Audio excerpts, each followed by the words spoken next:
Selamat datang dalam konsultasi perawatan medis lanjutan. Pertama-tama, mari kita jelaskan alur kegiatan hari ini. Video ini akan berdasarkan hak otonomi pasien dan isinya menjelaskan hak Anda.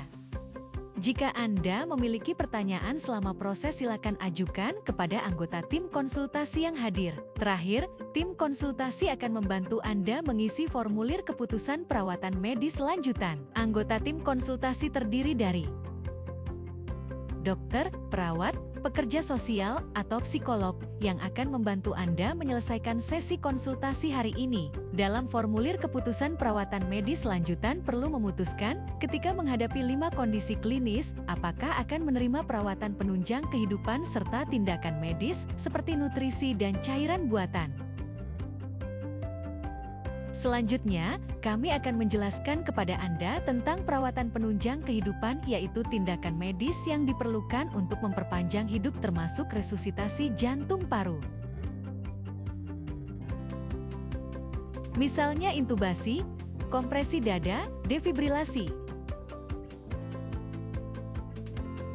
ventilator mekanis,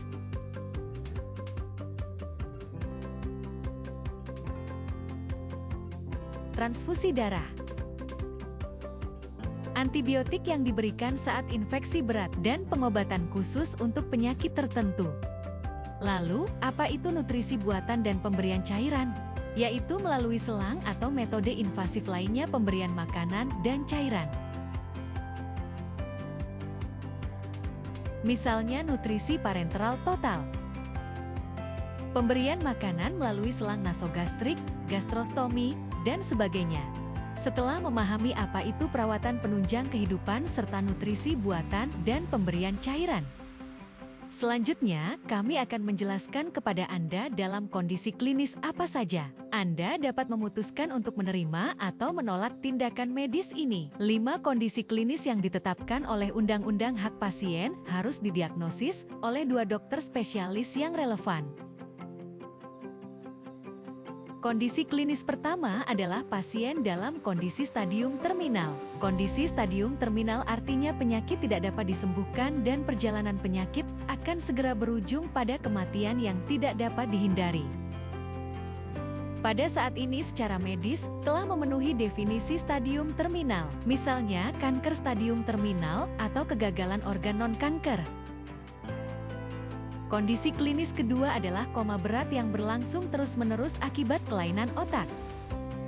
Setelah observasi dan pengobatan selama 3 hingga 6 bulan masih tidak menunjukkan tanda-tanda pemulihan atau mengalami cedera otak yang parah hingga hampir tidak mungkin untuk sadar kembali.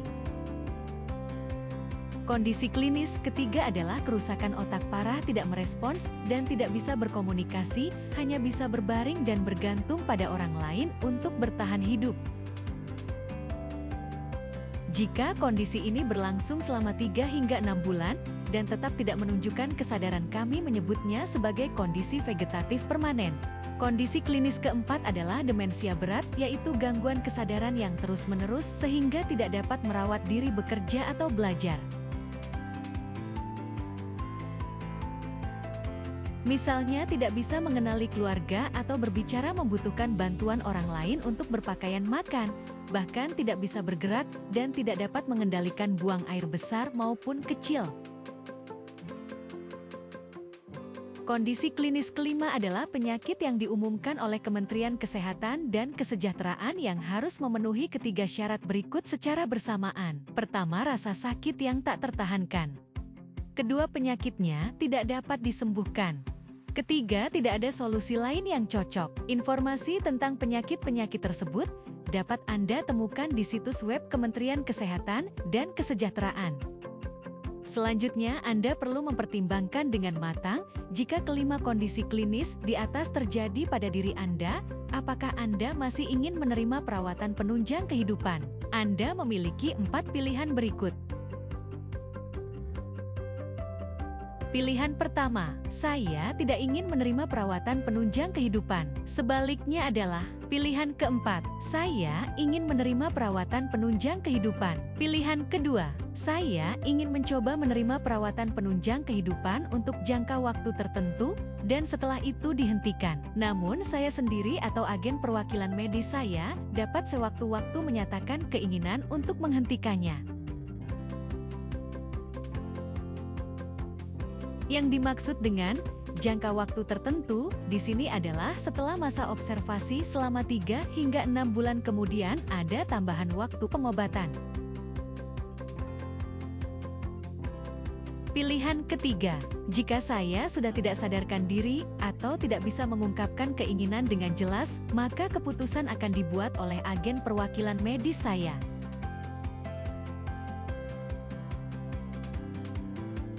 Demikian pula saat Anda mempertimbangkan apakah ingin menerima nutrisi buatan dan pemberian cairan. Anda juga memiliki 4 pilihan yang sama seperti di atas. Selanjutnya, kami akan menjelaskan prosedur penandatanganan wasiat hidup.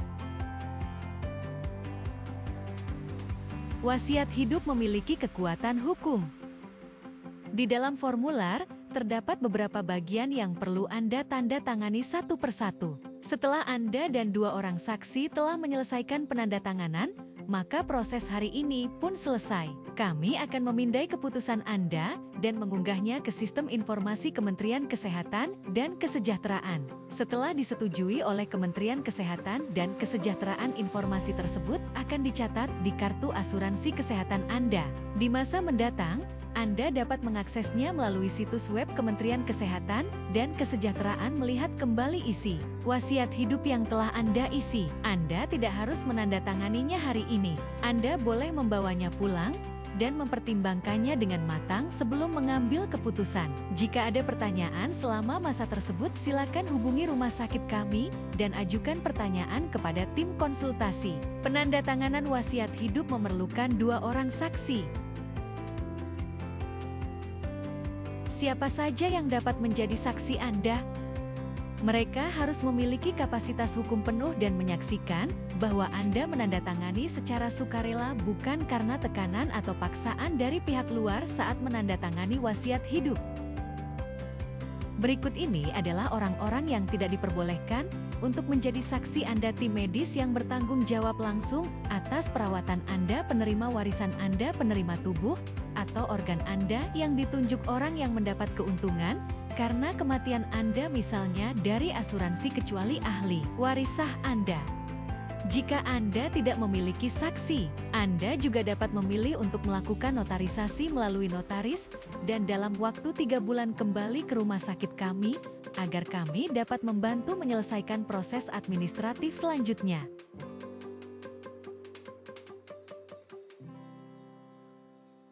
Dalam kondisi apa Anda perlu menunjuk agen perwakilan medis?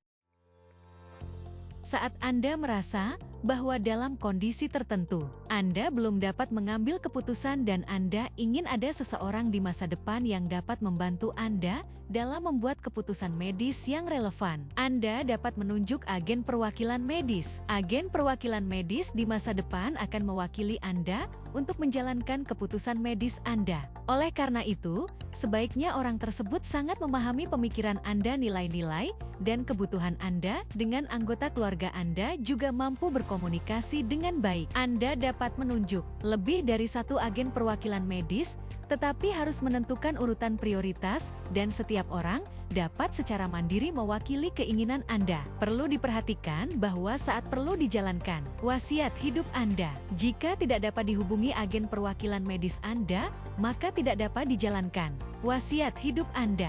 Jika Anda perlu menunjuk agen perwakilan medis, silakan beritahu anggota tim konsultasi. Kami akan membantu Anda dengan menjelaskan hal-hal yang perlu diperhatikan.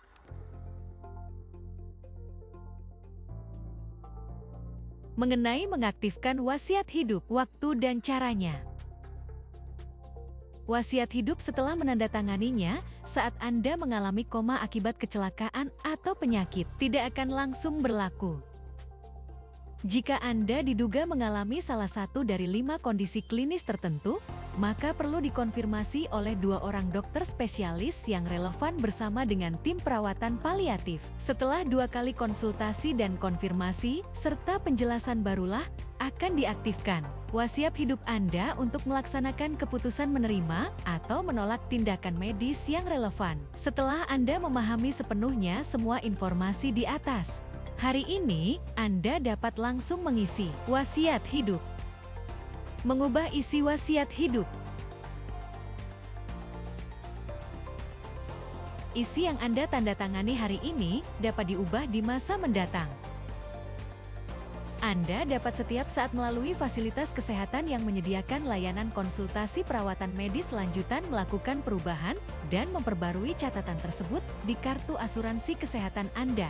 Untuk melihat isi wasiat hidup dan catatan terkait serta penanganan jika salinan naskah asli hilang.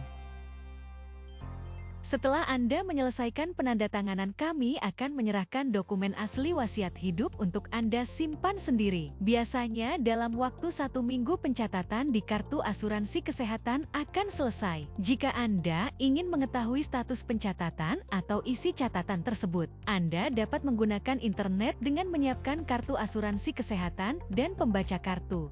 Lalu masuk ke sistem Kementerian Kesehatan dan Kesejahteraan untuk mengecek. Atau Anda bisa datang ke fasilitas kesehatan dan bertanya di loket terkait apakah pencatatan telah selesai. Di masa mendatang, jika Anda kehilangan salinan naskah asli wasiat hidup, Anda juga dapat langsung pergi ke sistem Kementerian Kesehatan dan Kesejahteraan untuk melihat dan mencetak ulang dokumen. Terakhir, meskipun hukum telah menjamin hak otonomi Anda, hal itu tidak bisa menggantikan komunikasi Anda dengan keluarga. Untuk menghindari agar di masa depan keluarga Anda saat menghadapi keputusan penting mengenai hidup dan mati tidak salah paham terhadap keputusan yang telah Anda buat, atau agar tidak menyebabkan perbedaan pendapat dalam keluarga apapun pandangan Anda tentang perawatan medis di akhir kehidupan Anda yang Anda miliki, kami berharap Anda dapat sepenuhnya mengomunikasikannya kepada keluarga dan orang terdekat tentang keinginan Anda untuk akhir hidup yang baik